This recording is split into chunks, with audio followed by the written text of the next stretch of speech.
right. Good morning, everybody. Happy Sunday. We got NFL to focus on. We can forget about the NBA for a day. I don't know about you, but I just haven't been able to get my shit together for the beginning of this NBA season. So it's a welcome to have a NFL day.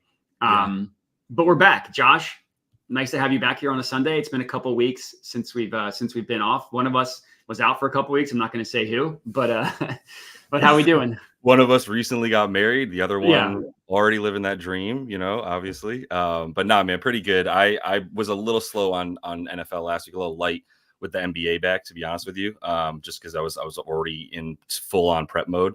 But yeah, now we're back here. I've got a good amount for the NFL. So looking forward to this Sunday, to be honest. I think there's some nice totals that help us get some overs and stuff. Yeah, there are some high totals. There's some poo-poo platter games, but there are also some good ones. Yeah. Like this Eagles one's obviously good. I think so. There's like the where is it? Bills Seahawks is a solid game. Yeah, there's some good ones. Obviously Sunday night, hopefully is good. Both these teams kind of stink, but anyways. All right, well, let's get into it. Eagles Bengals. I'm not going first, or I'm not having this game first because I'm an Eagles fan. You'll see it happens to also be the first one on the list, but I got a couple in this one. So I'll let you go first because people that watch my channel already know what I like. So what do you like in this one? Gotcha. Yeah, man. I'm posting from yours thing too. I forgot about that. I was just saying hi to Bobby Chura, but what's up, man?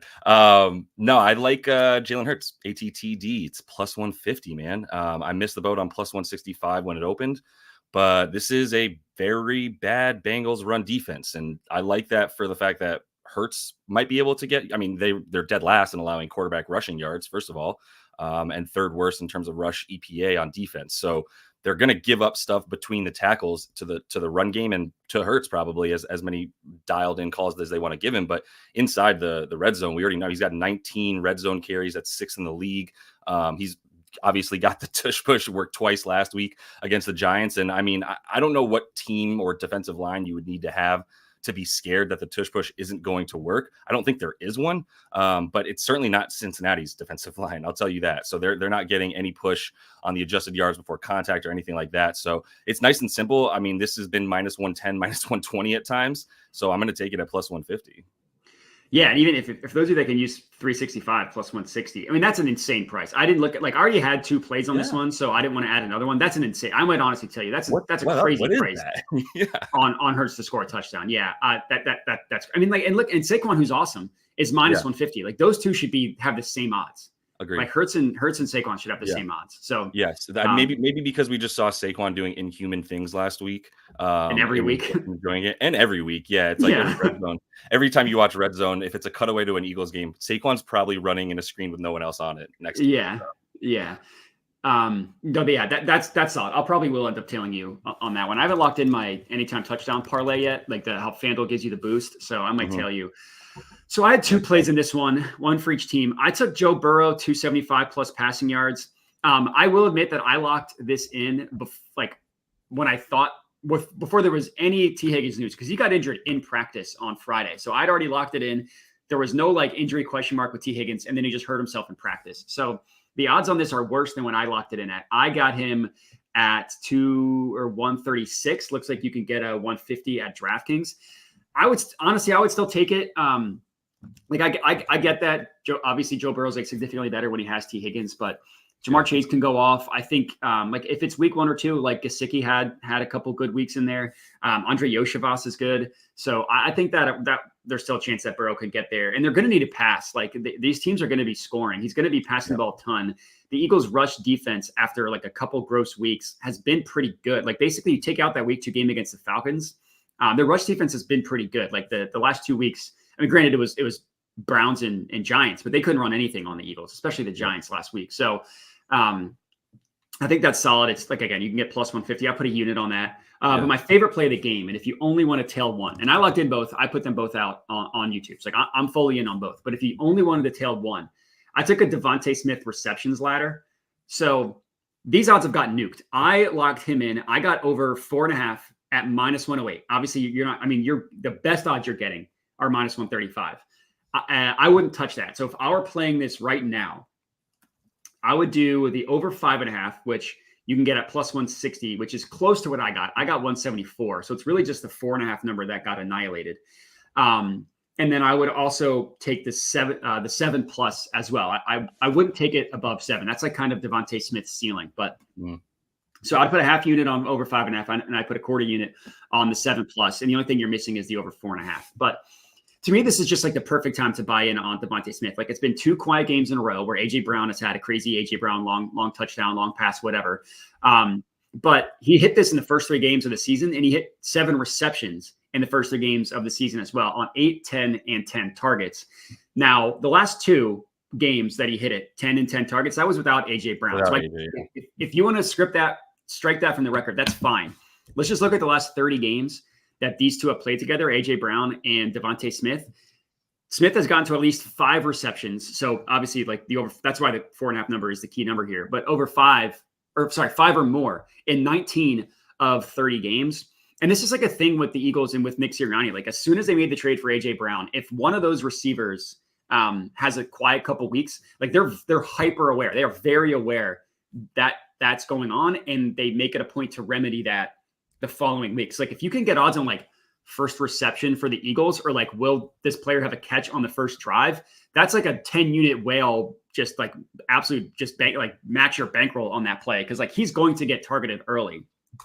And in the same 30-game sample size, Smith has never had 3 straight games going under 4.5 receptions. Like, he's had quiet stretches before. He's had like 3 and 4 games. He's had 2 in a row. He's never had 3 straight. And every single time after a quiet stretch, he follows that up with being heavily targeted. So I just like, I find it, I see no scenario. I mean, obviously things happen, but like, also the last 2 weeks, like, Hurts has averaged 19.5 pass attempts per game. The first 4 games, he had at least 30 in all 4. And you're getting to pass against Cincinnati. And like, AJ Brown was blowing up the past 2 weeks. Cincinnati's going to be like, oh, if we have to stop anybody, we have to stop AJ Brown. You know what I mean? So it's not like coverage is going to be towards Devontae Smith. So like, it's one of my favorite plays of the week, honestly, is the Smith over 4.5 receptions. Obviously that got nuked. So yeah, it was popular for a reason, but like, I'd still take 6+ and 7+ again. So yeah, those are the two plays that I went in this one. And I think your Hurts one, I think is solid. Like, that's a crazy price on Hurts to score. That's crazy. Yeah. It almost makes me feel like I'm missing something, but I don't know what I would be missing that would cause them to be like, there's no way Jalen Hurts is getting a rushing touchdown. Like, why? Yeah. I love the Devonta Smith look because I'm fresh off of betting the over on AJ Brown. There was a point last week where AJ Brown had 65 receiving yards, 64, something like that. And I needed him to get like 70. So he got it. Or no, actually what it was is he got in first half, he got the yards. He had 74 yards. Jalen Hurts had like 96 yards passing. So he had 75% of Jalen Hurts' pass yards. And I was just like, I cannot feel any luckier right now that the guy I actually chose is the only one with all of the receiving yards. So I think this is the week where, maybe that's taken away for sure, to your point. Yeah. And I mean, Hurts threw the ball 14 times. Like, the Giants didn't have a single offensive touchdown. Like, the Giants just couldn't do anything on offense. And I was going to say that to your Joe Burrow bet. Like, I like it because the Giants have no, like, they're not an indicator for what's going to happen with Cincinnati. They don't have a tackle anymore. They barely have a center. So they're in trouble. Yeah. In the week before that was the Browns, who just like everything you said, just retweet on the Browns. So I still, like I said, I'd still take the Burrow one, but we can move on. Ravens, Browns. What do you got in this one?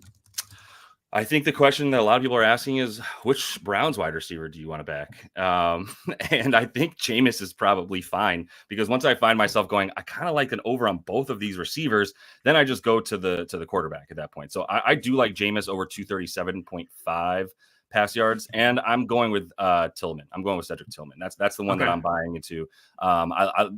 What's interesting is Tillman without Cooper got most of the first look reads with Dorian, with Thompson Robinson and with Deshaun. So Jerry Jeudy was technically the favored wide receiver once Jameis came in.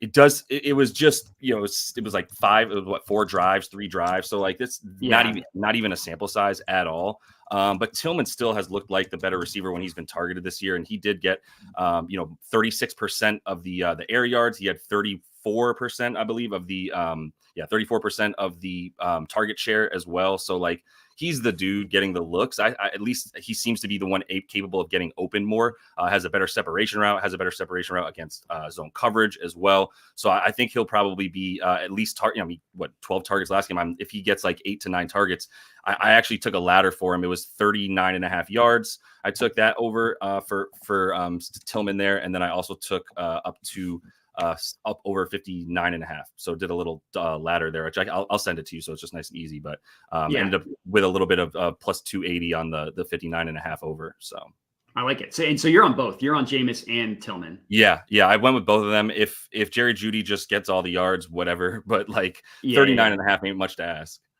No, it's not. Especially like, I mean, you didn't even mention the guy that I like, and I like David Njoku. Right. Like, I don't know what receiver it's going to be, but I'm pretty confident that Njoku is going to be involved. Right, 14 targets last week, obviously by far the most. He had 76 receiving yards last week as well. And it's Jameis. Like, Jameis is going to throw probably multiple pick sixes, and he's going to throw the ball 100 times. Like, if you want to get like a Jameis passing attempts, I think that's solid too.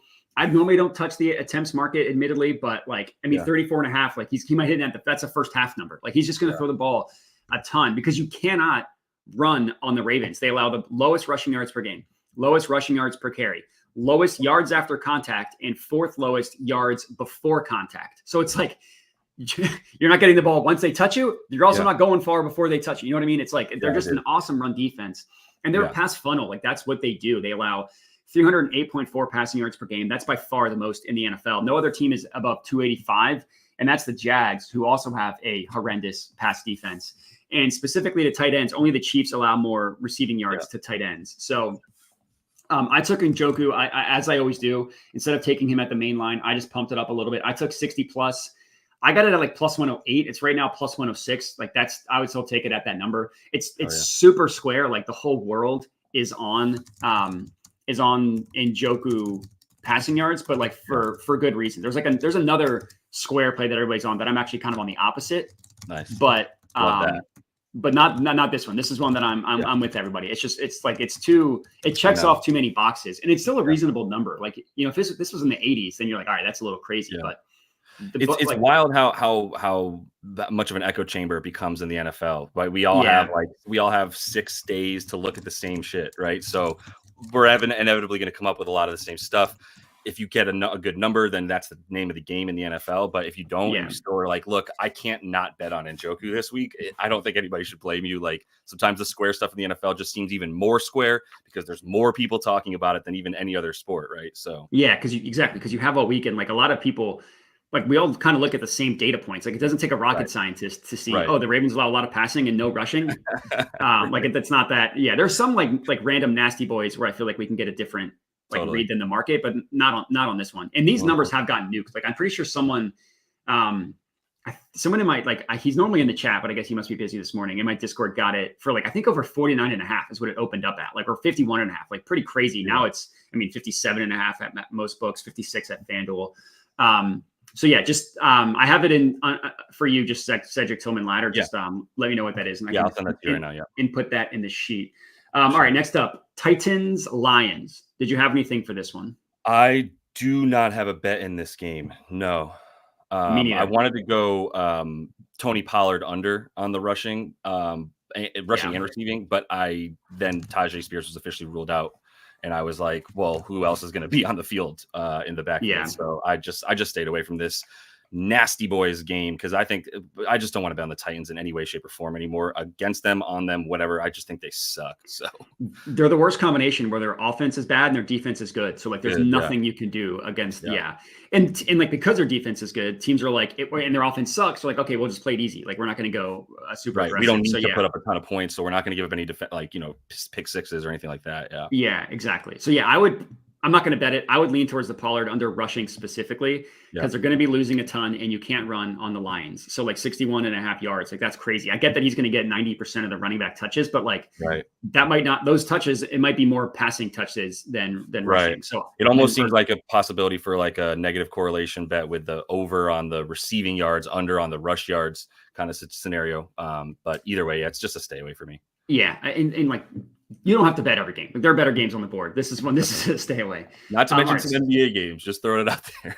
That's true. Yeah, no, yeah, me and the NBA are in a tiff right now. We'll have to talk if we have time after this. Yeah, I'm down to hash it out with you a little bit. Yeah, we'll have to talk through that. But anyways, Colts Texans.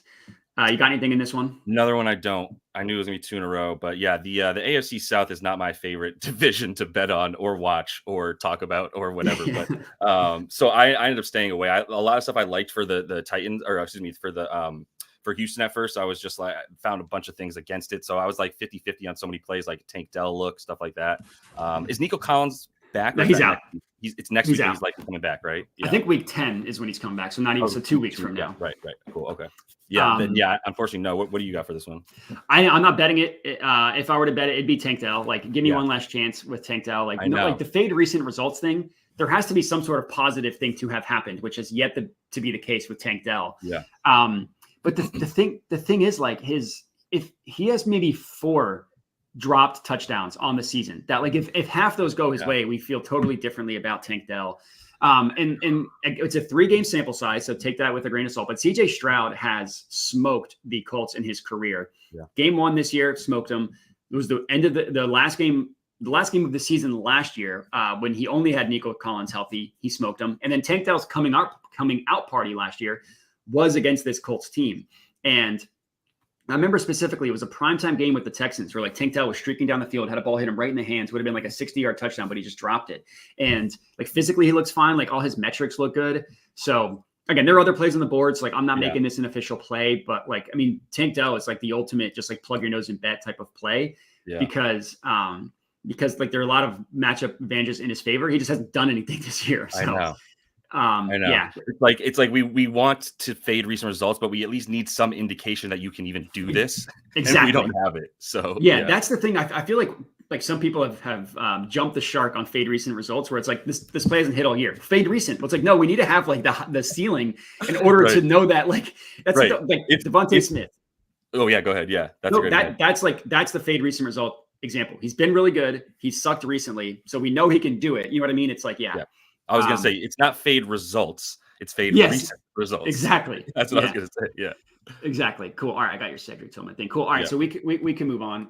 There's another one of my favorite examples. Actually, it's this game. So this is the perfect example of a fade recent results. It's Jaden Reed. Yep. He, I climbed the full ladder on Jaden Reed. I took him 60 plus for a unit. I got that at plus 100. It's minus 102. You take it. Then I took him 75 plus, which you can get best offered at 75 plus. Looks like it's plus 180 is the best offered price on that. I got that at, let's see, 75 plus 210. So like, that's not terrible. And then I took 90 plus for a quarter unit. Looks like you can get that at plus 310. I got that at 380. So not terrible. And then I took he's in the 100 club, 100 plus 475. It's, like this is another perfect example of fade recent results. And I'm actually going to pull up Props.cash so I can show everybody exactly what we're talking about here. So all right, you can see props now.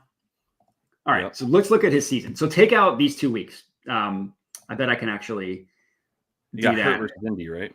Yeah, players? Where's Jordan Love? Because Jordan Love got hurt in week 1. That's right. So why are there so many people here? Jesus. I'm gonna have an aneurysm trying to do this. Well, anyways, if it ends up being, let me know if you see me pass it. If it ends up being too obnoxious, then I'm just gonna stop.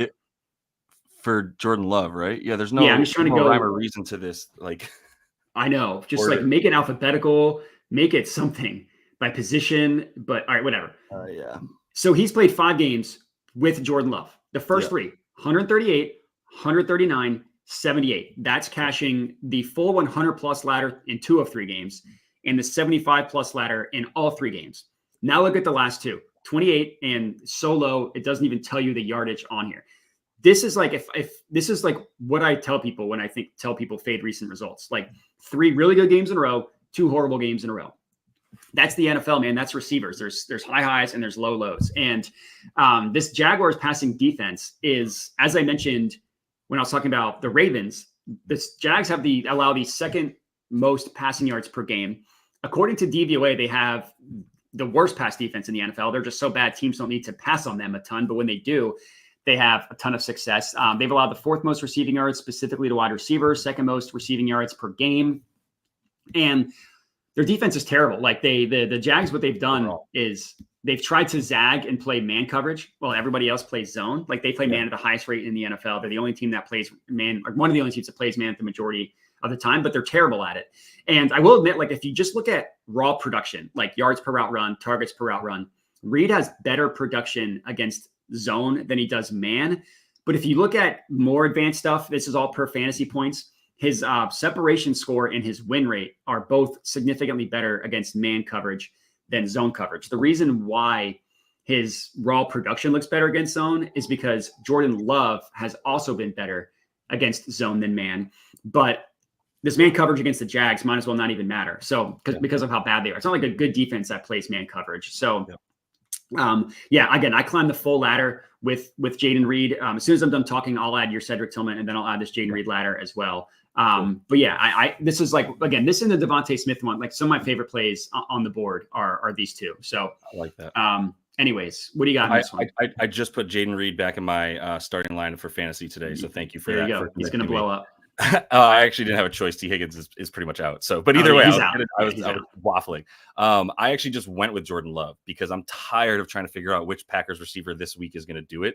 But I would agree that like it should be Jayden. I still think Jayden Reed is cemented as the number one wide receiver. I also think Romeo Doubs and Christian Watson and even Tucker Kraft at this point have proven that they're amazing. So I got Jordan Love. I took him on the passing TDs is where I took him. I took him 2+ TDs combined with the Green Bay money line to get that really nasty number of like -220 down to about -120 is what I got for that little same game parlay. I mean, I don't know about you, but like I think the Jags are just like truthfully horrible. And we're all waiting for Trevor Lawrence to maybe just pull them out of it and have a random 340-yard passing game with 4 TDs. And like, I don't think it's coming. And I certainly don't think it's coming this week, but Jordan Love 2+ TDs has been death and taxes. Like it's been a sure thing this year. All 5 games that he's played, 2+ TDs. You go back to last season, he hasn't had less than 2+ TDs since week 14 of last year. And since last year, it's been 16 of 19 games that he's had at least 2+ TDs. So, you know, I love that. I did take him a little bit for 3+ at +210, which is probably nuked now as well, but I put a half a unit on that.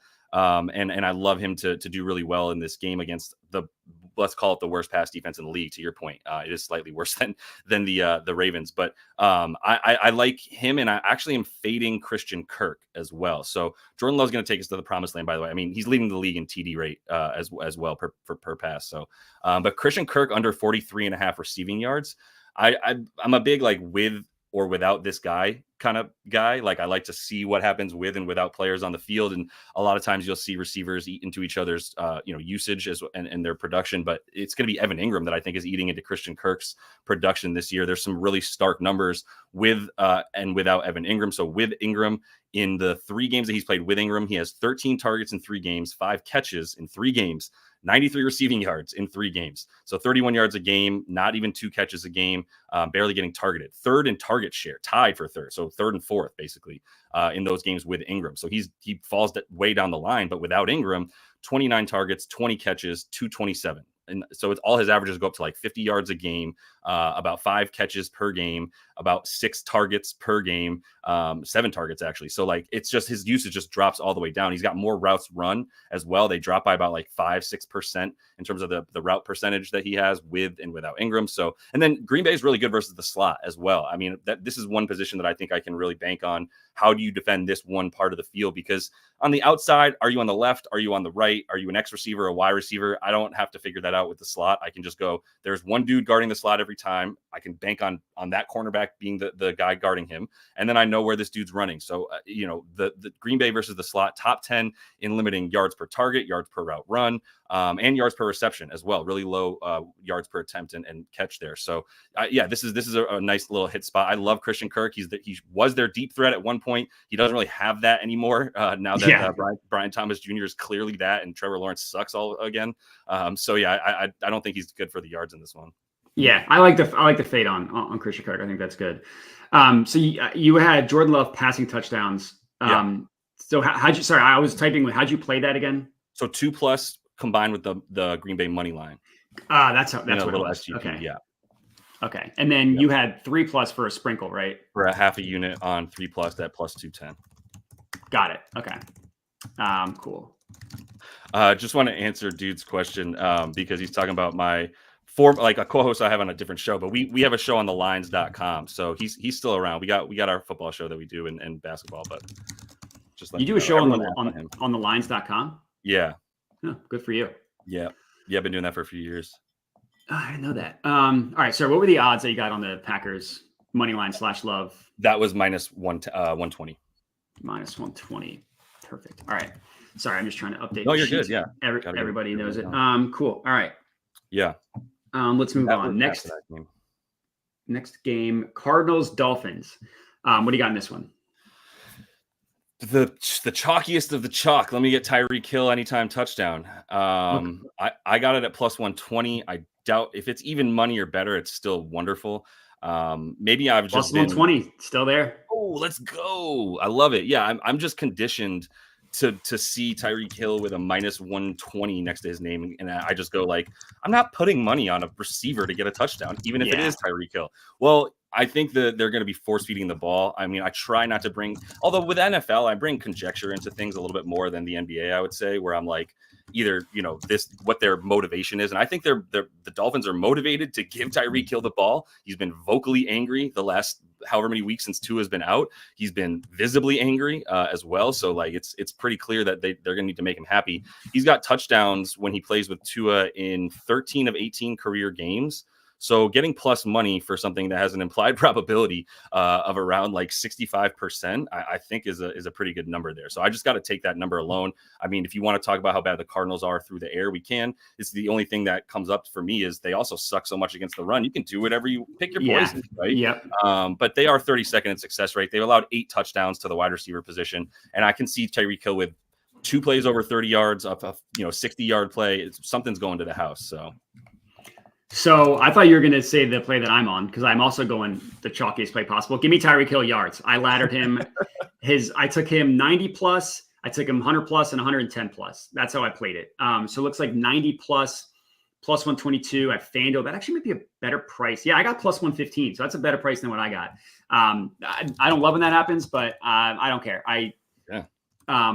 You said exactly what it is. It's Tyreek Hill. He's been upset because the quarterbacks can't throw the ball.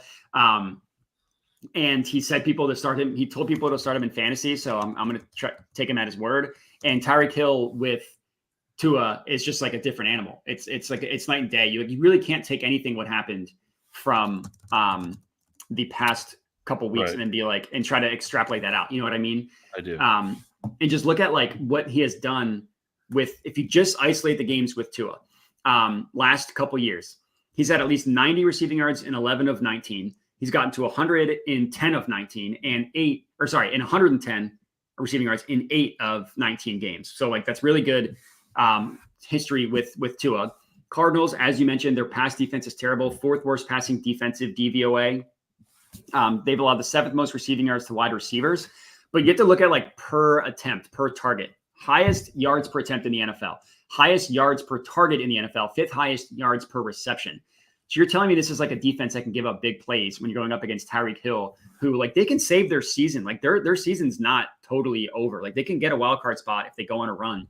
I think their defense is actually pretty good. It's like I wouldn't be shocked if they went on a run. Obviously, there's risk here with like if Tyreek or if Tua just gets one blow to the head, he's like never playing football again, of course. Or maybe he's rusty. Or we've seen him come back from a concussion and play horribly. Maybe like we get pumpkin level Tua, but I just think there's too much upside on these props with Tyreek Hill. So like I'm good with backing him, and I'm glad that you're also in the same way. So it seems like we're aligned there. We just played it a little differently. But I mean, I think one of those touchdowns is going to be 50 to 60 yards. So do I think he's getting 100 yards today? I sure do. Yeah, exactly. Yeah. And I think he probably scores. Like I said, I'm making note of all the touchdowns that you like because I'm going to I'm going to use my FanDuel boost for touchdowns. Nice. So anyways, yes, I'm going to be honest with you too. Just one thing, like fantasylight.com. is so good. Like Matthew Berry's site is so good for touchdown plays. He has a touchdown model. It's behind the paywall. If you just want the regular articles, those are freaking fantastic, by the way. But if you do want to go behind the paywall, it's like $18 a month for some pretty solid touchdown analysis. And I'm not gonna lie, the last 3 weeks that has been on point. So I'm not even taking full credit at all. I'm gonna shout out Matthew Berry for that one. Yeah, shout out Matthew Berry. I'm sure he's listening. Yeah. I know he is. In a previous life, this was like not that long ago, but I had like 3 interviews with Fantasy Life. I was trying to work there, but they ended up going with somebody else. But yeah, I almost applied for probably the same job and I didn't go for it. That's really funny. It probably was. Yeah, I had 3 interviews. I thought he liked me, but they went with someone that had like 150,000 Twitter followers. So I was like, okay, I can't really complain. That they hired. At that point, I had like 5,000. So I was like, okay, fair, fine. Yep. Fine. Harsh, but fair. Yeah. Anyways, Falcons Bucks. Would be a really fun game if Mike Evans and Chris Godwin were playing. Unfortunately, they're not. So where'd you go with here? I didn't have a bet. I'll go ahead. No, sorry. I just wanted to. We haven't gotten to the game yet, but don't worry, we'll get there. Yeah. I have plays for the Chiefs game for sure. I love that. It is not Nuke Hopkins, but spoiler. I don't have a bet in this game. I love betting Tampa this year. This is going to be hopefully a fun matchup. But like you said, the Tampa Bay offense is gone. So I don't know what that does because in part, I think they were so bad against the pass because the other team often had to pass against them. When Vita Vea is in there, you're really not getting much down the middle of the run game down the middle of the field. So, but I ended up having to pass on this game entirely. Yeah. If we had a fully healthy Bucs team, this would make an official play, but because we don't, I'm just going to leave it as a lean. And the odds actually changed. I liked, Kyle Pitts. I took him over 45.5 receiving. When I took him, I wrote him down at 45.5 receiving yards. It was plus 115 at DraftKings. Looks like that number, they took away the over 45.5. So I would just go with, 50 plus at plus 130 at 365. If the Falcons have to pass, I think it could be a really good game for Kyle Pitts. I feel like the betting community, the fantasy community, everybody's just still mad at him because of how bad he was. Like when it was Desmond Ridder, Marcus Mariota throwing him the ball, and then he was terrible to start the season. Last 3 weeks, 88, 70, 65 receiving yards. And because of the community just hating Kyle Pitts, I don't think that this is I'm not scared off of the fact that he's been good the last 3 weeks because I don't think that the public has caught on. Because I think they've just been so out on him for so long. So I still feel as though even with that stretch, he's still a little bit undervalued. And also, it's a matchup play. Like the Bucs play zone at the highest rate in the NFL. They play zone 81.8% of the time since week 3. That's like over basically the past month. And so Drake London has the best production on the Falcons against zone, but Kyle Pitts is not far behind him. And just look at the difference in his yards. Like you can get 50 plus at plus 130, or you could take Drake London and you have to go 70 plus at plus like roughly even money. So I just think that it's better value if you're backing Pitts because like Pitts is second on the Falcons in yards per route run, targets per route run against zone coverage. And he's not that far behind Drake London that I think there's better value on Pitts than there is London. I think both are solid, but the reason why I'm not playing it is like if the Bucs can't score, the Falcons don't need to run or don't need to pass and they won't. So that's why I left it. Yeah, exactly. Yeah, we're in the same play. Like that's why I'm staying away. Is like I cannot project this game flow outside of Atlanta should win. Like they should win. They should not be able to be hung around with. So yeah, exactly. And like we know Kirk can throw for 500 yards against them. He just might not have to. Yeah. All right, next game: Saints Chargers. This is a poo-poo platter special. What do you have? What do you have here? I just had a lean here. It's funny that we're coming back to this, and there's every freaking team playing basically, right? And I've also got the NBA, so I don't have one for like every game. I still have like 9 bets, but in this one, the lean was going to be J.K. Dobbins over. I got burned by him last week in a absolute money situation. I think everybody probably got burned by the Chargers, who we all thought they were going to like dominate the game, dominate time of possession, all that stuff. Did not handle the game, did not run the ball well. And so I'm scared now. But J.K. Dobbins, even at 75.5 yards, should still be a decent play. Yeah, I like that play. I just like he looked really good at the beginning of the year and was rattling off big runs, but he's also coming off of like ACL, knee surgery the following year, Achilles last year. Like he might just be wearing down, which is why I think people are like might just continue getting okey-doked on him. Yeah. I to went that with point real quick. yeah. Go ahead. Keep an eye on Kimani Vidal. I've been telling people in my Discord this. Really, really good running back out of Troy. My favorite thing about him is that he averaged 200 touches a year, 200 rushes per season in college. 0 fumbles the whole time. Really good goal line back as well. Already has a tutty this year. So I was going to continue to keep an eye on him if his usage increases at all. And I might just keep playing like plus 500 for him to get a touchdown until it hits, because I think he's still being undervalued. I mean, plus 500. If you bet that every year, Yeah, he scored I think twice this year. You're in the green. You're way in the green. Yeah, and a great fantasy pickup, just for the record.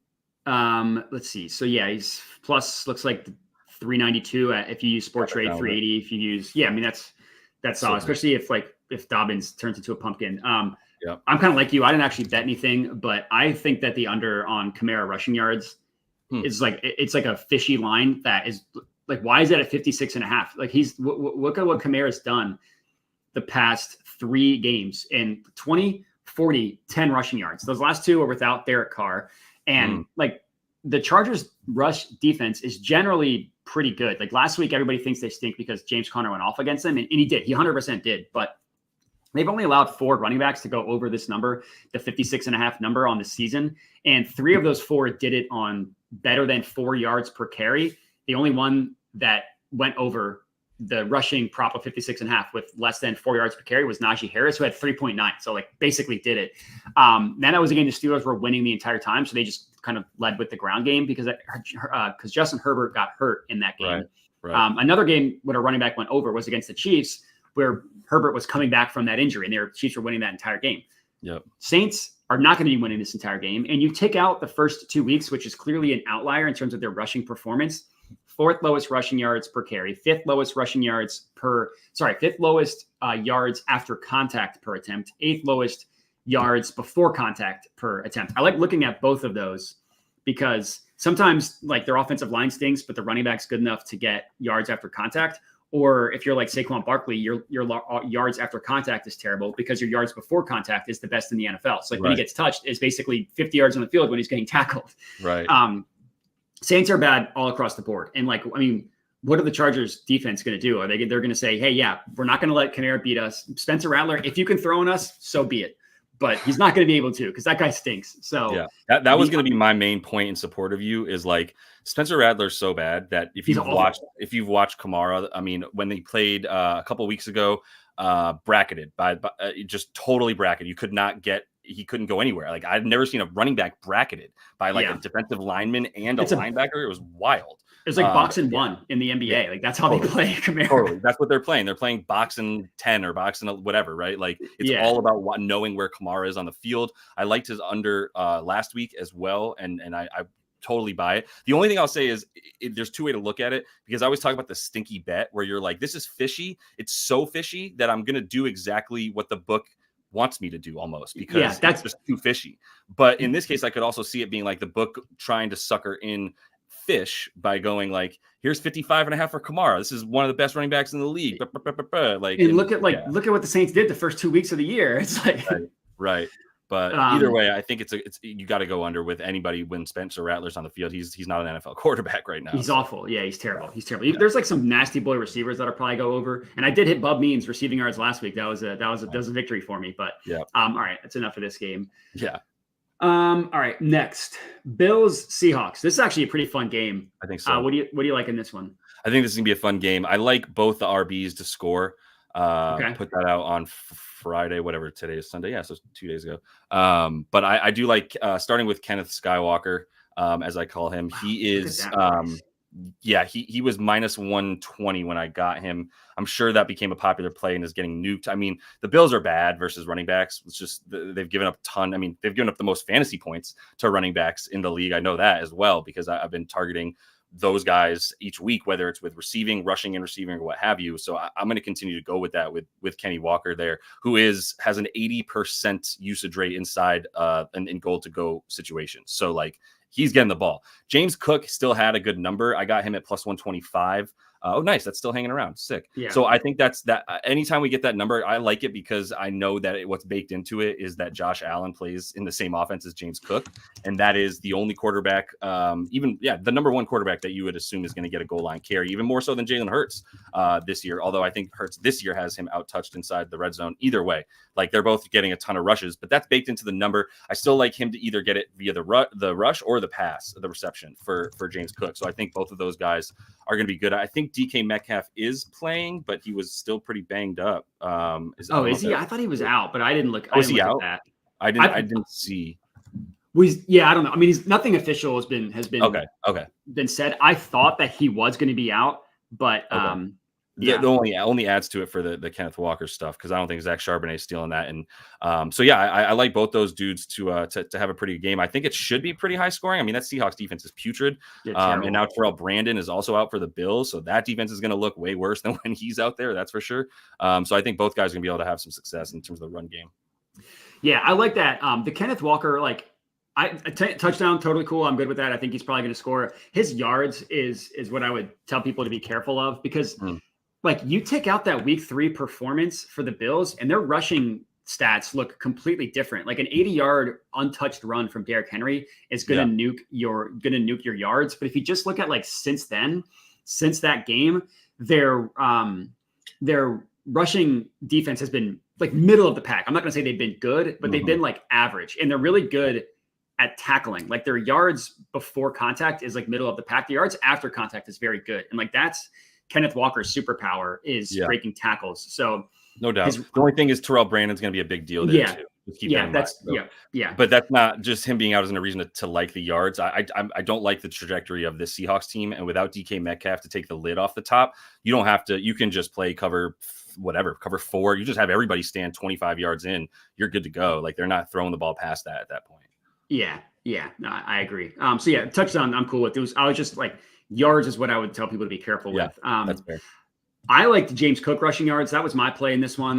You can get it plus 140 at a fake sports book like Bet Rivers, plus 135 at ESPN Bet, which give ESPN credit. They let me put a unit on this one. Nice. So good for them. Normally they don't. So I don't know what's going on there, but it doesn't matter.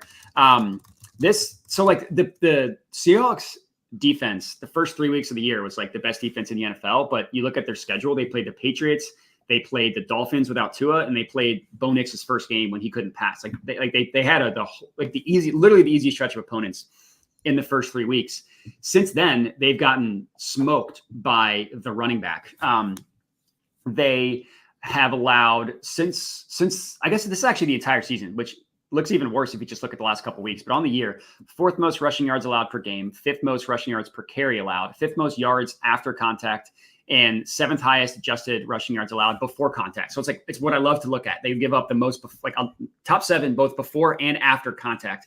Generally not good for the success of a run defense. Right. And the Seahawks have played 7 games. 7 different running backs have hit this mark against Seattle. Tyrone Tracy, 120. I mean, a Giants running back. I get that was with Andrew Thomas was still in the lineup, but still, a Giants running back, 128 yards on 18 carries.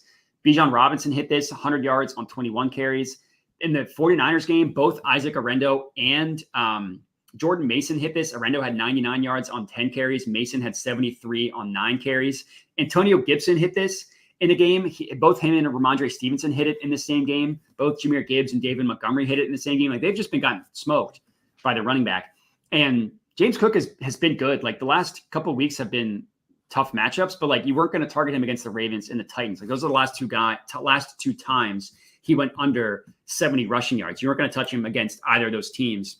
And the Bills, even with Josh Allen, even with Amari Cooper, they're run first team. It started at the end of last year. It's continued this year. They run the ball at the 10th highest rate in the NFL, 9th highest neutral rush rate. And they love James Cook. He's an efficient running back. So this has to be an efficiency play as opposed to a volume play. But I think he can get there. And the 135 number on the 70 plus at ESPN Bet, I think that's solid. That's worth a unit play. Yep.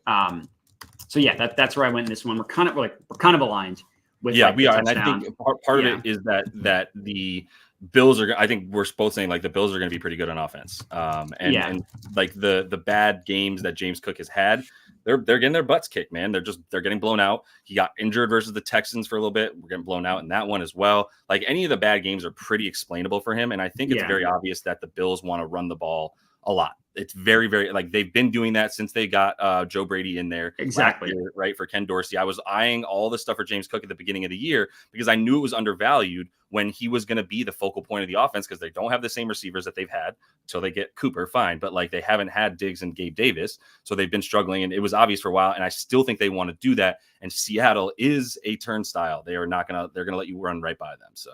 Yeah. Speaking of Cooper, it doesn't seem like either of us are touching this. Did you like look at his receiving yards at all? I didn't. I did watch him very closely last week. To be honest, I watched back a number of his plays and all of his targets, and he looks lost, man. I know he had the touchdown, but even if you watch the touchdown play, like I don't think he ran the right route. Someone had to tell him what to do, right? Yeah, I'm pretty sure that he was being told where to go right before the play started, and you could see he was just like, and ran away from the receiver. Allen threw him into space, and that was it. But he doesn't look like he knows what he's doing yet in the Bills' offense. Yeah, that's kind of I wouldn't touch it either. It's like second week with the team. Like he scored last week, but otherwise didn't really do much. Yeah, Davante Adams would be a better new face in a new place kind of guy. Yep, and that's someone mentioned Adams as well, which I think is the next game. No, we got a couple. Oh, that's the Monday night one. Wait, no. Oh yeah. No, did I skip that? I did skip that. Yeah. Oh, all right. My bad. Jets Patriots. Yep. It's Devontae. I'll just talk about it. It's Devontae Adams receptions. He had a gross game last week, but he had 9 targets, and like there was just a little bit of timing issues. Like the first play of the game, like it looked like a weird route where he was like falling while running it, and then it hit him in the hands, but it was like not that on target, and he dropped it. His receptions number is admittedly high. Like people are hammering it. It was 5.5 last I checked, but like 5.5 for plus 108, I think is the best offered price. Mm-hmm. Like plus money for that, I'm cool with. I'm probably not going to bet it because I hate Aaron Rodgers and I hate this Jets team. And like if they just go down the drain, I would not be surprised. But it's an easy matchup against a horrific Patriots defense that Aaron Rodgers has already smoked one time this year. His best game of the year by far was against the Patriots. So that's where I would go. It would be the Devontae Adams receiving, but I didn't actually bet it. Yep. Yeah, no, I didn't bet anything in this one either, but I was just saying he would have a better chance than anyone else. But yeah, I was thinking about Pop Douglas. I still might, but I just don't like that it's 3.5 for minus 150 or 4.5 for like plus 110. Yeah. There's no real edge there. It's such a freaking, they're getting so much of a hold that I just can't. I mean, maybe the yards, but he's just such a good possession receiver that I'm just kind of like, I just ended up staying away. I'd rather not have sweat anything for the Jets and the Pats, to be honest. Yeah, he's not a 5 receptions guy. Like I need like plus 175 for him to get saying. Yeah, so I get that. All right, I didn't skip Drake May might be nice. I think Drake May will be all right, but we'll see. The Jets defense, pass defense should be better than it's been the last 2 weeks. So yeah, and Drake May just needs needs an offensive line and like a better wide receiver. Like he just has no chance. Yeah. Anyways, I didn't skip any other games, right? It was just that one. Yeah. No, all right, we got 4 more. Panthers, Broncos. You got anything in this one? I put a dart play on Luke Kroll to get a touchdown, plus 700. That is the tight end for the Broncos. And I was watching so Lucas Kroll. Yeah, the only reason I was looking at him, and you can still get plus 700 on Fanatics, 800 at FanDuel. Hell yeah. Wow, I can't believe it went up a little bit, but I can't, like, why would you change the price of a Luke Kroll touchdown? But I think he's probably going to be good for his yards too. Like he's the tight end 1 in Denver, and Bo Nix is going to be a NFL quarterback. I don't know how good of one, but he's good enough to be in this league. Like I think we've made that clear at this point. So I'm not worried about that. We're talking about a Panthers team. I mean, they're 31st against the pass. 29th against tight ends. Like it doesn't matter who it is, you can get stuff. This is the worst defense in the NFL, I would say at this point, is the Panthers, as much as other teams are trying to like overtake them for that. So yeah, like I think they're going to be getting in the end zone. I like this Broncos team a good amount in this game. When they played bad teams, they've definitely come ready to play. So yeah, it's a slight dart throw, but I was watching the game last week because two dudes that I follow pretty closely were both betting on Lucas Kroll to get like 2 reception. I was like, what is a Lucas Kroll? And that's the first time I've heard that name. Yeah, he was by far the number 1 wide receiver, and he would have had probably like 40, 50 more yards if Bo Nix didn't throw the ball to his feet twice. Like there was 2 times where Lucas Kroll, who I'd never heard of, was frustrated with their number 1 overall pick. And I was like, Wow. Okay. Yeah. That's legit. You should have had a catch there, Lucas Kroll. So I like it. I mean, like his receiving yards is 13 and a half.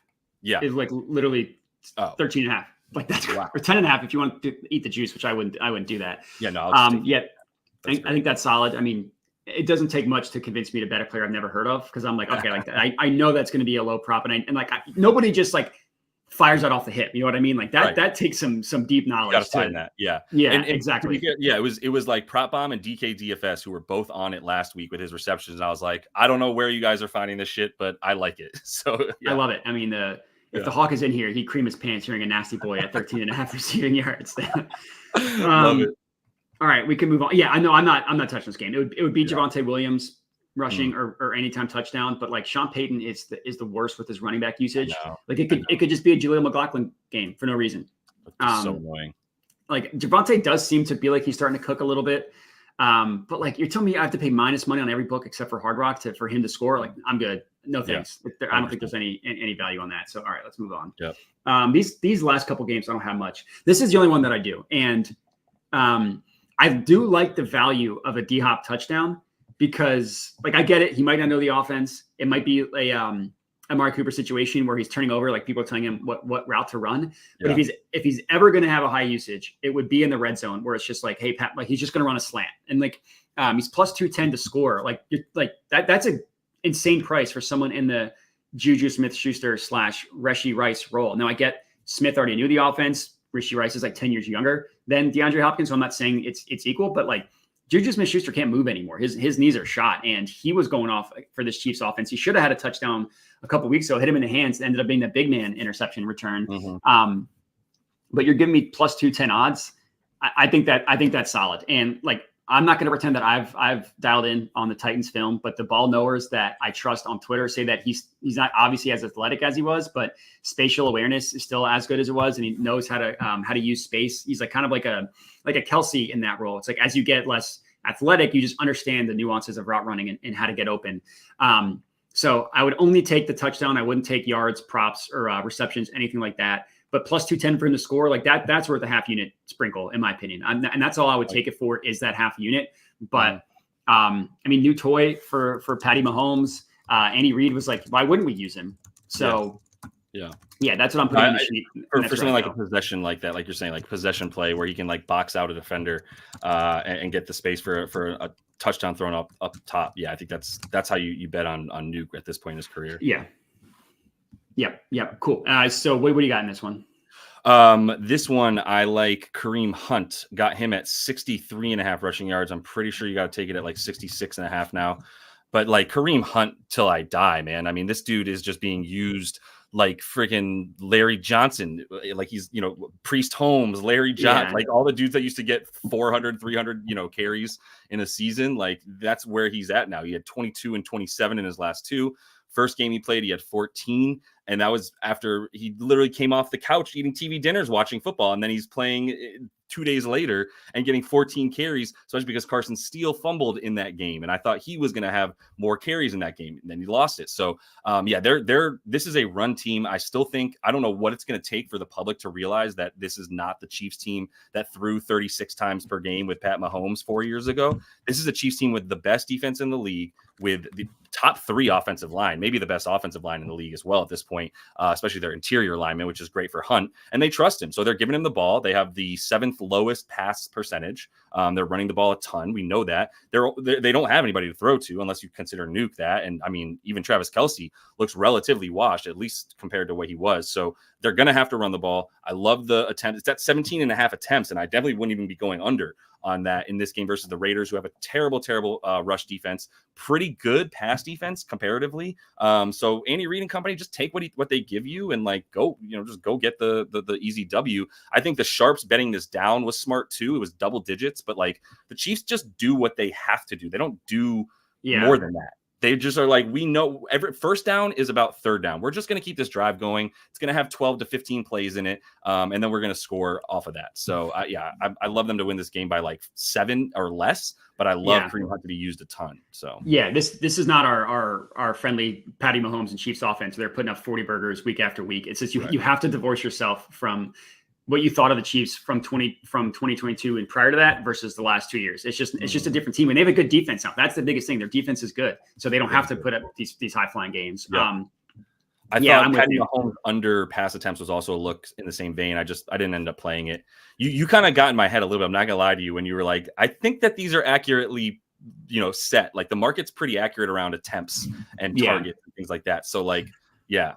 Yeah, well, I can't take credit for that. That was from Ahan, who tracks all that stuff. He's like, they can measure attempts pretty well. They can't measure efficiency well. So that's where you can find your value. The only thing is that I want to bring up is if we're going to be believing like the narrative-based NFL, it's like if Pat Mahomes wants to get the revenge after mocking him with the Kermit doll. If I was Patrick Mahomes, I would show back-to-back Super Bowls. I would show my record versus the Chiefs and say, this is me talking back. You know what I mean? Like, I don't think he cares about that stuff. I think if this was a good team, if the Raiders didn't stink, then he's going to want to clown them. But the Raiders are already enough of clowns themselves. Right. I'm sure his reaction is more like, that's adorable that you're telling me that. That's cute. Yeah, that's really cute. The only thing I was going to say for devil's advocate to taking Chiefs like rushing and stuff like that is like, sometimes Andy Reid and Pat Mahomes do seem to be kind of like arrogant pricks in that sense. And they're like, we're going to do the exact thing that you're saying we shouldn't do this game. You're telling us we should run. All right, cool. Let's air it out. You think we can't get 300 yards passing for Pat Mahomes against the Raiders? Like, let's go ahead. But I'm not going to buy into that either. I'm going to buy into the numbers. And I also just want to say Mike Lowry's name is, if that's a reference to Bad Boys, that's a fire reference with Mike Lowry. But maybe that's also your real name. I'm not sure. It could be his name. Yeah. Either way. But I mean, I do shout out Mike Lowry. He's been in here almost every live stream. So shout out him. And if your name is real or if it's off the movie, either way, shout out. Love it. All right. Next up, we have Bears Commanders. I'm not betting this game. If I don't know if I don't know who's the starting quarterback for a team, I generally don't want to bet it in either side. So I'd stayed off. What about you? I did not touch this one either. Although if I were going to you're on the Bears game, right? Yeah, Bears Commanders. Yeah, if I was going to, I would be probably going with some Brian Robinson stuff. I mean, you can definitely run on the Bears, and the value play off of that is that this defense is incredible, but it's this pass defense that is incredible. It is not the run defense. It's something I've eyed twice to the tune of some really nice stuff for Kyron Williams. Chuba Hubbard played back-to-back when the Rams and the Panthers played the Bears. Bears won both those games. Bears did not allow any passing yards in both those games. And both running backs went off despite losing for most of the game. The Rams and the Panthers have been losing in the top 5 most time during their games this season. And yet the Rams are still running the ball, even with Puka and company back, because I mean, that's what Sean McVay wants to do. But same thing with the Commanders here. I just don't know what's up with Jaden Daniels and how he has actually impacted Brian Robinson Jr. But I think that he's been good the last 2 years for a reason. I think he's an underrated player. And I think you can get yardage on this team here, this Bears rush defense. Yeah, I think that's solid. And if it's Mariota, maybe they're more creative in the running game. Like if it's Mariota, they're not going to be like, oh, let's just have our same exact drop back pass that we have with Jaden Daniels. So that's solid. I mean, I agree with you, it's because he doesn't do anything flashy that people don't realize how good Brian Robinson Jr. is. But he just gets the yards. He's a hard runner. Like he's not easy to take down. I think that's solid. Yeah, you can get over 55.5 for -110, or if you're like me, you pump that bad boy up to 60 plus. You get +120 odds. I'd much rather get 30 cents of juice with 4 more yards. You know what I mean? Like to me, that's easy money. That's worth it. Yep. Yeah, cool. All right, last game, Sunday Night Football. I feel weird because I don't have an official play on this one. I want to see how my day goes, and if I decide to play something, like if I'm having a crap day, I'm just going to stay a loser. If I'm having a good day, then I'll have units to play with. If I were to bet it, it would just be Jordan Mason rushing yards. He's been really good this year. The 49ers don't have anybody to throw to, even with Debo back. Like, you tell me he was in the hospital with pneumonia and is just going to get a normal workload. Yeah. That scares me. No Ayuk. Like Ricky Pearsall just come back from getting shot. Jawan Jennings is hurt. Yeah. They have the other receiver whose name has escaped me, but it's like a bunch of rookies and a bunch of schmucks. Could be George Kittle. He's like the only one they have to worry about, but you can just press the run the ball button on the Cowboys. The run defense is terrible. Even with it's been a couple weeks removed since it was Derrick Henry and Alvin Kamara that went off against them, but like the Lions ran for a ton of success against the Cowboys. Yeah. This Cowboys defense has been like allowed 40+ points twice this year. And Jordan Mason has gone over this number in three of the first 4 games of the year. He missed it in back-to-back weeks. One of those weeks was injured, and the other one was just a weird game. That was, I think it was the loss to the Cardinals was just like just a wacky game, if I remember correctly. So, anyways, that's what I would take Mason. It was Seattle. That's right. It was Thursday Night Football with Seattle. That's when he got hurt, and then it was last week against the Chiefs, who you can't run on the Chiefs. So right. Anyway, so yeah, that's where I would go. It'd be Mason. I'd probably just take the 79.5. Like if you're laddering it, you got to ladder him up to like 90. Like I hate when they price these at the 80 plus mark for not plus money. Yeah. But I'm not betting it, at least not right now. No, and Mike Lowry made another good point, which is that this might be his last week to get the bulk of the work, and they're probably going to want to give him that. To your point, he just got hurt. I know you've been burned by Jordan Mason. I feel like this season has been somewhat of a quest to figure out how to bet on Jordan Mason for you. Yeah, it's one of those so the first month of the year, he had one game where he didn't get to 100 plus rushing yards. That was the only game that I bet him. I think I love that tweet, which was like, guess which game I bet on Jordan Mason to get 100 yards rushing? Yeah. 1 out of 4 that he did do it. Yeah, there's a list of like white whales. In the NBA, it's Sabonis. I've never bet Sabonis on a right night, especially if it's like his rebounds prop, which last night was one of them. I got hooked on 12.5. Yeah. Triple dub last night. Yeah. Good. Yeah. Yeah, that was an annoying game. Anyway, yeah, I don't have anything for this either because of everything that you just said. I don't know what to do with SF. Vibes are bad. Real bad. Maybe they've gotten low enough that it's going to be a turnaround, or maybe it's not going to turn around until CMC walks through the door without his Achilles being on the verge of tearing. Yeah. But like they're bad, man, and their receivers are just dropping like flies. I mean, being in the hospital with pneumonia means your lungs are filled with mucus, man. Like exactly. You can't breathe. Yeah. I've had pneumonia to the point of being hospitalized, and I was like hallucinating. So like, I don't know what he's going to be doing, but yeah, I stayed away from this. This is 2 very bad vibe teams that clearly don't like each other as franchises, and I don't know what to do with it. I think Zimmer and McCarthy are going to throw up all over themselves for sure. They'll find a way. So I would still be backing the Niners, but I don't think the Niners should be favored more than at 4 or 5.5 points over very many teams right now. And especially like the Cowboys, as bad as the vibes are, they're not a bad team. And like I would take the Cowboys points. Like 5.5 is just way too much for these for this team, especially like if it.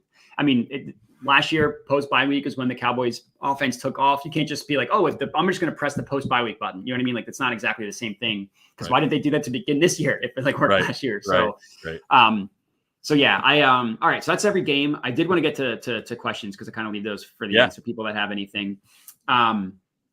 Let's see. So yeah, we never talked about Jamar Chase.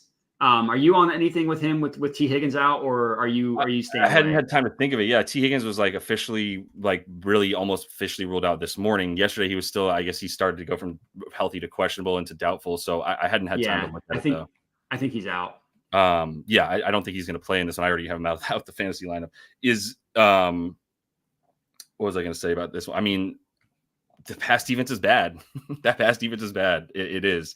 Those corners have gotten burned a number of times, but they've definitely turned it around on the run game. But I don't know if they're going to be able to get to Joe Burrow. Then I would be pretty scared of Jamar Chase. I don't know if I'd be looking at 2 TDs. I honestly just ended up staying away from anything wide receivers without T Higgins. But where are you at with it? Yeah, someone in my Discord took him to 100. I think took him to 100 plus, laddered him, which I don't completely hate. I kind of like these nasty boys. Like, give me Eric All Jr., who's like nobody knows who he is, but he's a really good tight end who's taken work away from Mike Gesicki. Like Mike Gesicki's been on a milk carton since he blew up the first 2 weeks of the year. And look at Gesicki. He's 18.5. He had like 70 yards in back-to-back weeks or something. Yeah. Now he's on the 18.5. It's going to have to be somebody. Yoshivas I like, but I like him as like a touchdown guy. And like, I don't like his yards at 38.5. Could be Chase Brown out of the backfield. His numbers are low. I would personally over Jamar Chase, I'd be trying to find your nasty boy to get to like 20 yards. Like it's going to like one of Brown, Gesicki, and Eric All Jr. will get 20 yards. It's up to us to figure out which one. My vote would be Eric All, who, if you want to do 25 plus at plus 160, actually at that point, I would just do the 17.5 and minus 110 because that's too big of a difference. Yeah. But yeah, that's where I would go. I'm not betting it because I already have too many on this game. Yeah. I would actually go with nasty boy Eric All Jr. And then, so we already talked about this one. Yeah.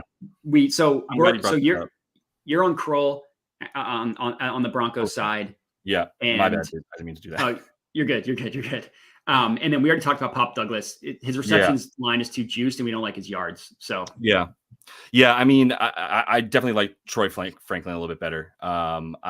He was used as basically a wide receiver one last week, to be honest. I mean, Cortland Sutton wasn't used. I cannot believe they didn't get Yeah, Bailey the goosed. ball. Yeah, He's yeah. he's done. He's cooked. Yeah, like yeah. So, but yeah, Troy Franklin is on the rise. It played with Bo Nix already. That helps so much. It's not even funny.